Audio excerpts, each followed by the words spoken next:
Son las 8:01 de la mañana, las 7:01 en las Islas Canarias. Muy buenos días a todos aquellos que se incorporan hasta ahora a nuestra sintonía. La sintonía de Es la Mañana de Federico en el radio en este lunes 31 de octubre. Ya tercera hora de la mañana les estamos contando toda la información, toda la actualidad y por supuesto vamos a pasar a comentarla con Santiago González en unos instantes en la República de los Tontos y en nuestra tertulia hoy con Luis Valcarce, Juan Carlos Girauta e Ignacia de Pano. Antes déjenme que les cuente cómo se presenta el día y ojo porque comienza a cambiar ya el tiempo y lo hace de forma drástica, sobre todo en el litoral gallego y en el Cantábrico. Allí se esperan vientos, rachas de viento de hasta 100 kilómetros por hora y esto lógicamente va a dejar fuerte oleaje. Ojo, mucha precaución con los selfies, ya saben, siempre se lo decimos, están en el paseo marítimo, se ponen a hacer un selfie y catapún, te lleva a la ola y luego ya no lo cuentas ni puedes enseñar la foto. Bueno, esto es una broma, pero precaución que estas cosas pasan. Atención porque las lluvias van a llegar a Extremadura y allí también se van a dejar sentir. Las temperaturas van bajando ligeramente. En el centro peninsular hoy alcanzaremos una máxima de 17 grados. A esta hora de la mañana en Madrid 13 grados. Abríguense porque parece que no, pero sí hace fresquete. Y la máxima de las máximas, casi veraniegas, en Granada 30 grados. La mínima en León 4 grados.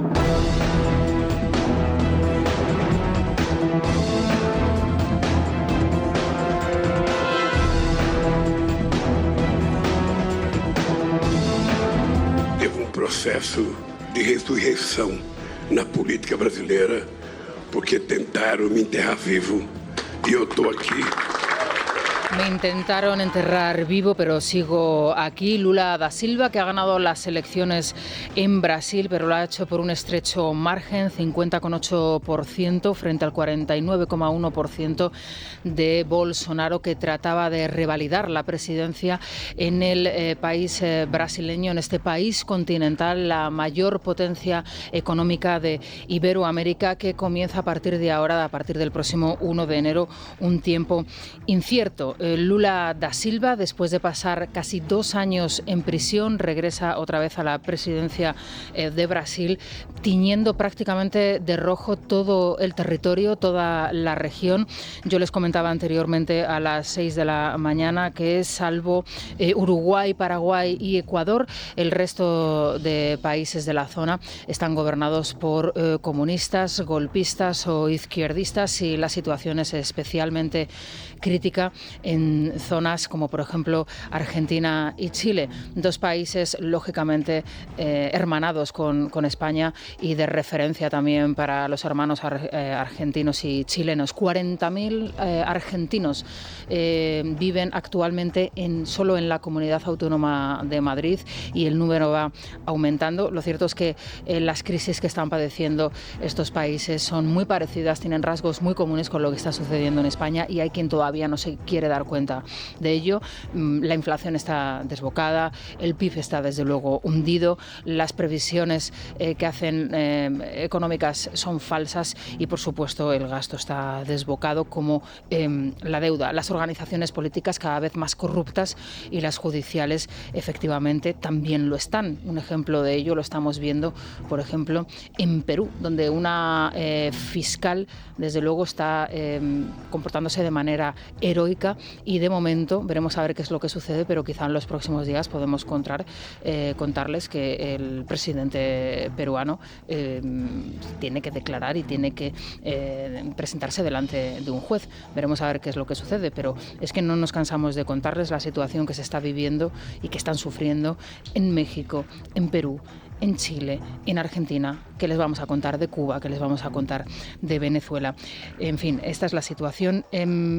Y como les digo, no es diferente a lo que sucede aquí en España, especialmente con las organizaciones políticas, porque aquí las organizaciones políticas también deberían de dar muchas cuentas, o han tenido en el pasado que darlas. Bueno, estamos ante el indulto de un político presidente de una junta, la de Andalucía, que ha sido sentenciado, que tiene una sentencia en firme y que está pendiente de un indulto por parte del gobierno.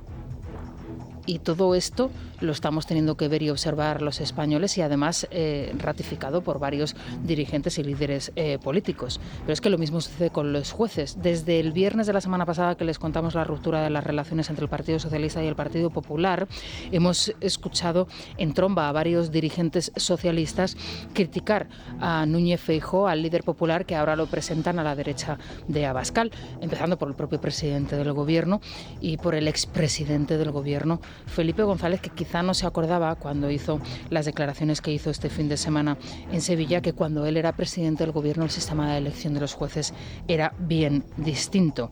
En cualquier caso, escuchen esta declaración sorprendente que hacía el presidente Sánchez, demostrando de nuevo que a los ciudadanos no nos toman como tal, como ciudadanos, no somos sus súbditos. Directamente nos tratan como estúpidos, que no nos enteramos absolutamente de nada de lo que sucede en nuestro país y nos tenemos que creer a pies juntillas lo que ellos comentan y dicen. Escuchen lo que decía el presidente Sánchez este fin de semana. La Constitución se debe cumplir de pe a pa. Del primero al último de los artículos, todos los días del año, se esté en el Gobierno o se esté en la oposición. Desde partidos políticos se incumpla sin pudor alguno el cumplimiento con la Constitución es la derrota de la moderación, el triunfo del extremismo, porque lo que hace es deteriorar nuestra democracia y lo que decía Felipe, la convivencia. Bueno, lo dice el presidente del Gobierno, que acumula nada más y nada menos solamente por parte del Partido Popular 16 recursos de inconstitucionalidad por resolver y 41 por parte de la formación política Vox, y que tiene ya en su haber hasta 4 sentencias del Tribunal Constitucional. En concreto, 4 sentencias referidas a los 2 estados de alarma durante la pandemia, al cerrojazo del Parlamento, al nombramiento y la entrada de Pablo Iglesias en la comisión del CNI y al nombramiento de Rosa María Mateo como presidenta de Radio Televisión Española. 4 sentencias que demuestran que este Gobierno, si hay algo que no cumple precisamente, es la Constitución. En fin, con Vanessa Vallecillo y con Sergio Eras a las 8:08 de la mañana vamos a repasar otras noticias que nos deja el día, empezando por supuesto por esa última hora que nos llega desde Brasil. Vanessa, cuéntanos, buenos días. Buenos días, Rosana. Lula da Silva, a sus 77 años y tras pasar por la cárcel, regresa por tercera vez al Palacio de Planalto tras imponerse por un estrecho margen a Jair Bolsonaro, que aún no ha dado la cara. 50,8% de los votos frente al 49,1% de Bolsonaro. Toma las riendas de un país dividido, como atestigua el resultado electoral mucho más ajustado del que pronosticaban los sondeos. Los mandatarios de México, Argentina o Chile se han felicitado por la victoria de Lula. En España también lo han hecho Pedro Sánchez, Yolanda Díaz o Ione Belarra. En su comparecencia para celebrar los resultados ha prometido gobernar para todos, pero al mismo tiempo se ha reivindicado frente a quienes dice intentaron enterrarle. Teve proceso de resurreição na política brasileira porque tentaram me enterrar vivo e eu estou aquí. Bueno, esto es lo que dice Lula da Silva y a la espera de lo que tenga que decir Bolsonaro. Y ojo, porque la diferencia y el margen es tan estrecho que a ver por dónde sale el todavía presidente brasileño. En España, como les digo, en menos de una hora Pedro Sánchez se reúne en su Consejo de Ministros. Es una semana, desde luego, que va a estar marcada por esa ruptura de las negociaciones del Consejo General del Poder Judicial y, bajo mi punto de vista, y visto lo visto en las últimas horas, las tintas, desde luego, y el blanco de la diana va a ser Alberto Núñez Feijóo. Todas las críticas personalizadas, lógicamente, en el líder del Partido Popular, que también aparecía este fin de semana para dar explicaciones. Sí, el Gobierno ha salido en tromba contra Alberto Núñez Feijóo, al que acusa de someterse a las presiones políticas, mediáticas y judiciales. Trata Moncloa de menoscabar la autoridad y el liderazgo del presidente del Partido Popular, desdibujando su imagen de hombre de Estado. Génova cierra filas en torno al líder de la oposición para recomponerse de una salida que el Partido Popular sigue atribuyendo a los engaños de Bolaños sobre la reforma del delito de sedición. Desde Sevilla, Sánchez y Felipe González acusaban a Feijóo de incumplir la Constitución. Lo mismo hacía este domingo la portavoz socialista Pilar Alegría. La Constitución se debe cumplir de pe a pa. Del primero al último de los artículos, todos los días del año, se esté en el Gobierno o se esté en la oposición. Si a alguien no le gusta una ley, tiene derecho a cambiarla. Lo que no tiene derecho es a incumplirla. ¿Hasta qué punto los españoles pueden estar tranquilos frente a un partido que constantemente ha buscado miles de excusas para incumplir la ley? ¿Hasta qué punto los españoles pueden estar tranquilos ante un dirigente y un partido sumidos en una irresponsabilidad constante que ha provocado la mayor crisis de la justicia vivida a lo largo de nuestra democracia. Hoy nos encontramos también en el Diario de Sevilla una entrevista a Isabel Díaz Ayuso, la presidenta de la Comunidad Autónoma de Madrid, sobre las negociaciones y la ruptura de las mismas. Dice que la decisión que ha tomado el presidente de su partido, Alberto Núñez Feijóo, es plenamente acertada, puesto que no se puede legislar la secesión para favorecer a los golpistas, ni a los golpistas huidos, ni a los que piensan ser golpistas, ni a los que anuncian que van a volver a ser golpistas, que aquí tenemos un poco de todo. En cualquier caso, como bien dice hoy Federico en su columna en El Mundo, muy inocente será Alberto Núñez Feijóo si ahora se deja, desde luego, deslumbrar por esos cantos de sirena que dicen que todo surge en el seno de su propio partido y en concreto por parte de Isabel Díaz Ayuso. También apuntan a Moreno Bonilla, pero hay quien ya está trabajando precisamente en enfrentar estos dos liderazgos. Bueno, pues un error sería por parte del líder del Partido Popular. Y hoy tenemos en nuestro periódico dos novedades importantísimas que nos cuenta Miguel Ángel Pérez, como saben todos ustedes, nuestro reportero periodista experto en tribunales. Miguel Ángel, ¿qué tal estás? Buenos días. Muy buenos días, Rosana. Bueno, en este punto, después de esa ruptura de las negociaciones entre el Partido Popular y el Partido Socialista, parece que precisamente todas las vistas están puestas en la presión que estarían ejerciendo precisamente los jueces para que el Tribunal Constitucional, según nos estás contando en Libertad Digital, se pronunciase sobre esa decisión que tomaron en su día el Partido Socialista y Podemos para evitar, para impedir que los jueces pudiesen renovar, ¿no?, y hacer esos nombramientos en ese periodo, digamos, de prórroga, ¿no? ¿Cómo se va a solucionar y qué crees tú que va a pasar en las próximas jornadas, Miguel Ángel? Pues así es, Rosana. La verdad es que dejando a un lado la renovación frustrada del CGPJ, nos encontramos ahora con dos grandes problemas en la justicia. Por un lado, pues como decías precisamente, esa ley que sacó adelante el Gobierno que deja bloqueados los nombramientos en el CGPJ, porque no pueden realizar nombramientos cuando ya ha acabado su mandato, que es lo que sucede actualmente. Y por otro lado, en paralelo, la renovación del propio Tribunal Constitucional, que sigue en paralelo. Respecto al primero de los asuntos, pues ahora mismo hay que recordar que PP y Vox recurrieron ante el Tribunal Constitucional esa ley del Gobierno que impide realizar nombramientos al CGPJ cuando ha caducado su mandato. El Tribunal Constitucional tiene encima de la mesa esos recursos. Sin embargo, Rosana, pues todo parece indicar que en el Tribunal Constitucional no van a realizar ningún tipo de movimiento hasta que se renueve. Con lo cual, pues esto es muy grave desde el punto de vista de que ahora mismo la mayoría es conservadora y previsiblemente pues se podría tumbar esa ley del Gobierno que impide realizar nombramientos, pero obviamente si cambia la mayoría en el Tribunal Constitucional después de renovarse, pues cambiarían también mucho las cosas y seguramente pues el Constitucional en ese caso sí avalaría pues esa ley de nombramientos, digamos, que impida realizar esas designaciones al Consejo General del Poder Judicial. Miguel Ángel, ¿de cuántos nombramientos estamos hablando? Porque a lo mejor los oyentes piensan, bueno, pues quedan por nombrar 2, 3 jueces. Bueno, ¿de cuántos estamos hablando y a qué salas o a qué departamentos afectan?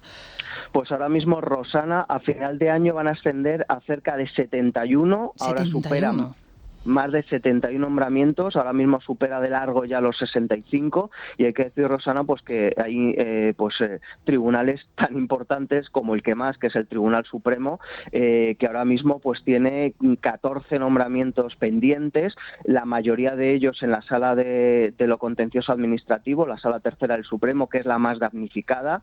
Paradójicamente también otra de las salas más damnificadas es la sala social del Tribunal Supremo, aunque el Gobierno dice ser el más social de la historia, y esto, claro, está provocando una grave parálisis en la justicia y no solamente afecta al Tribunal Supremo, también, por ejemplo, a la Audiencia Nacional, a los Tribunales Superiores de Justicia y a las audiencias provinciales. Todos estos nombramientos quedan paralizados y hay que recordarlo y hacer hincapié por esa reforma de la Ley Orgánica del Poder Judicial que hizo el Gobierno de Pedro Sánchez el año pasado. Y esto, para que los oyentes se hagan una idea, Miguel Ángel, claro que afecta al día a día del ciudadano medio español. O sea, esto no es una cuestión de las altas instancias judiciales, sino que esto en el día a día, lógicamente, se puede llegar o se puede dar el caso de que haya una parálisis, se produzca una parálisis, no sé si buscada en forma, digamos, de protesta velada por parte de los propios jueces o porque de facto se llegue a ese punto de parálisis absoluta de este entramado judicial, Miguel Ángel. Pues es un error, Rosana, como dicen algunas personas, decir, no, es que afecta a las altas instancias, ¿no? Como tú decías, y no va a afectar al ciudadano. Por supuesto que va a afectar al ciudadano. En el Tribunal Supremo, como digo, la Sala Tercera, que es la Sala de lo Contencioso Administrativo, que se encarga de dirimir asuntos muy relevantes para los ciudadanos, por ejemplo, la tarifa eléctrica, etcétera. ¿Cómo no va a afectar al ciudadano que se queden en cuadro en la Sala Tercera del Tribunal Supremo y que no puedan ni siquiera organizar sus secciones correspondientes porque no hay jueces, porque no se pueden designar nuevos magistrados por culpa de esa reforma del Gobierno? Por supuesto que va a afectar, y porque además también no solamente al Tribunal Supremo, que podría parecer algo como más lejano, es que también afecta a las audiencias provinciales y a los tribunales superiores de justicia de las comunidades autónomas, con lo cual por supuesto que va a afectar a los ciudadanos, y la forma en la que va a afectar es que va a ir provocando pues paulatinamente un retraso en la resolución de sentencias, y ahí es cuando lo van a sufrir los ciudadanos de a pie, por supuesto. Nos hablabas de dos cuestiones. Por un lado, bueno, pues esa decisión que está sobre la mesa del Constitucional debido, bueno, pues a esos recursos de inconstitucionalidad presentados por Partido Popular y Vox a esa ley impulsada desde el Gobierno, y por otro lado la renovación del Tribunal Constitucional, que sigue, digamos, su curso, y ahí entonces Conde Pumpido sigue posicionado como antes, ¿no? Efectivamente, Rosana, hay que recordar que el plan del Gobierno de poner a Cándido Conde Pumpido en la presidencia, después de que se haya frustrado las negociaciones del CGPJ, lo único que hace es retrasar algo este objetivo, porque ahora mismo pues la renovación del Tribunal Constitucional, recordamos que se tiene que elegir el Gobierno a 2 magistrados y el CGPJ a 2. El CGPJ va a reanudar en los próximos días pues esas negociaciones, ese mandato constitucional para elegir a un magistrado del sector denominado progresista y otro del sector conservador, y el Gobierno pues tendrá que elegir a sus 2 magistrados correspondientes, con lo cual es simplemente un retraso que Cándido Conde Pumpido, después de que se elijan esos 4 magistrados, que en total van a ser 3 progresistas y un conservador, pues llega a la presidencia del Tribunal Constitucional, porque, como digo, el cambio de mayorías es inevitable en el Tribunal Constitucional. Hay unos recursos muy graves que están pendientes, pero también hay otros recursos que llegarán, y claro, previsiblemente pues ya con Conde Pumpido en la presidencia del Tribunal de Garantías. Por ejemplo, la ley trans, se me ocurre. Efectivamente, la ley trans, la ley de memoria democrática y también, Rosana, pues existe una gran preocupación por todo lo que pueda suceder relacionado con Cataluña, ¿no? Se habla incluso de un posible nuevo estatuto catalán, de una posible nueva ley de referéndum, o incluso de un Consejo General del Poder Judicial catalán, ¿no? Autonómico, como ya dijo hace unas semanas, por ejemplo, Urkullu también en el País Vasco. Pues eso podía llegar al Tribunal Constitucional, y cuando se haya ya efectuado esa renovación de esos 4 magistrados, pues ya de la mano de Cándido Conde Pumpido en la presidencia, pues la verdad es que esto está creando muchísimo temor de lo que pueda suceder en el futuro en el Tribunal Constitucional, y eso, aunque se haya frustrado la renovación del CGPJ, sigue en paralelo. Bueno, pues en fin, estaremos muy pendientes. Muchas gracias, Miguel Ángel, porque nos lo has explicado perfectamente, y recomendamos, por supuesto, que se acerquen a esas piezas magníficas que publicas hoy en Libertad Digital. Muchas gracias, Miguel. Muchas gracias, Rosana. Un abrazo. Bueno, pues vamos a hacer una pausita, nada, muy breve, y enseguida regresamos. Es La Mañana de Federico. Es radio. Bueno, Daniel Muñoz, buenos días de nuevo. Buenos días. Vamos a recordar a los oyentes cómo pueden hacerse notar, cómo nos pueden hacer llegar esos mensajes, y sobre todo escucharles, ¿no? A partir de las 9:30, que es lo importante. Eso es, un audio WhatsApp como siempre al 648 91 92 60, que nos den su opinión, bueno, que nos desvelen directamente esas conversaciones camino del trabajo, ¿no? Sobre los jueces, si creen que el Partido Popular verdaderamente se sintió engañado o lo atribuyen a las encuestas. Conocíamos antes hoy esa encuesta interna según la cual el 80% de los votantes del PP no estaba de acuerdo en pactar con Pedro Sánchez. ¿Qué hará Pedro Sánchez? ¿Hasta dónde creen que va a llegar a la hora de presionar al Consejo para colocar finalmente a Conde Pumpido al frente del Constitucional? Y también opiniones sobre lo ocurrido en Brasil. ¿Por qué cada vez más países caen en las garras, digamos, de la extrema izquierda, a pesar de las recetas fallidas, como ya se ha comprobado en países como Argentina o México? Bueno, pues entonces, a partir de nada, en una hora, un poquito más de una hora, les escuchamos. Muchas gracias, Dani. Vamos a hacer una pausa, y ahora ya sí que sí, la tertulia con Luis Valcarce, Juan Carlos Girauta e Ignacia de Pablo. Es la mañana. Es radio.